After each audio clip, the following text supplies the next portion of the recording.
Good evening guys. संध्याकाळची वेळ आहे आणि तुम्ही बघू शकतात की बाहेरचं वातावरण खूपच छान झालेलं आहे. म्हणजे आता 7 वाजलेले आहे संध्याकाळचे आणि आता हळूहळू अंधार पडत चाललेला आहे. तर चला आता मला आणि ज्ञानेशला बाहेर जायचं आहे, कारण घरामध्ये ना थोडा भाजीपाला पण संपलेला आहे आणि बघू येताना काय भाज्या वगैरे दिसल्या तर भाज्या घेऊन येईल. तर मी आता घरी आलेली आहे आणि घरी आल्यानंतर छान मस्त मी दिवाबत्ती करून घेतलेली आहे. संध्याकाळची वेळ आहे. तर तुम्ही इथे बघू शकतात की मला थोडंफार सामान आणायचं होतं बाजारातून, मी ते आणलेलं आहे. आणि इथे येताना मी काही फ्रूट्ससुद्धा आणले होते. तर खरं म्हणजे ना मला आंबे घ्यायचे होते, कारण मला आंब्यापासून मोदक तयार करायचे होते.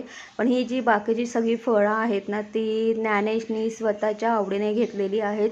त्याने ही फळं स्वतः चॉईस केलेली आहेत, कारण ही सगळी फळं त्याला खायची होती वगैरे. आणि त्याच्यामध्ये हे जे ड्रॅगन फ्रूट आहे ना, हे ज्ञानेशला खूपच आवडतं. आणि हे जे सगळी फळं आहेत ना, ही सगळी फळं ज्ञानेशच्या आवडीची आहेत. त्याला हे डाळिंब, त्यानंतर पेय, त्यानंतर संत्री आणि हे काय बोलतात त्याला, ड्रॅगन फ्रूट त्याला खूपच आवडतं. तर ही सगळी फळं त्याने फक्त त्याच्या आवडीची घेतलेली आहेत, फक्त आंबा सोडून. पण आंबा पण त्याला आवडतो. तर चला आता त्याची एक ख्वाहिश आहे की मम्मी प्लीज मला हे ड्रॅगन फ्रूट तू कापून देशील का वगैरे, कारण त्याला खायचं आहे. आणि तुम्ही इथे बघू शकतात की मी आता बाहेर गेली होती, म्हणजे म्हणजे खाली मार्केटमध्ये. तर इथे मी म्हणजे त्याचे ज्ञानेचे केससुद्धा वाढले होते ना खूप, तर त्याचे केससुद्धा मी कट करून घेतलेले आहेत.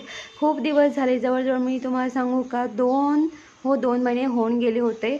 तर आज कापेल उद्या कापेल असं करता करता राहून गेलं होतं. तर फायनली आज माझे केस कापले आणि त्यानंतर तो घरी आल्यानंतर छान मस्त फ्रेश वगैरे झालेला आहे.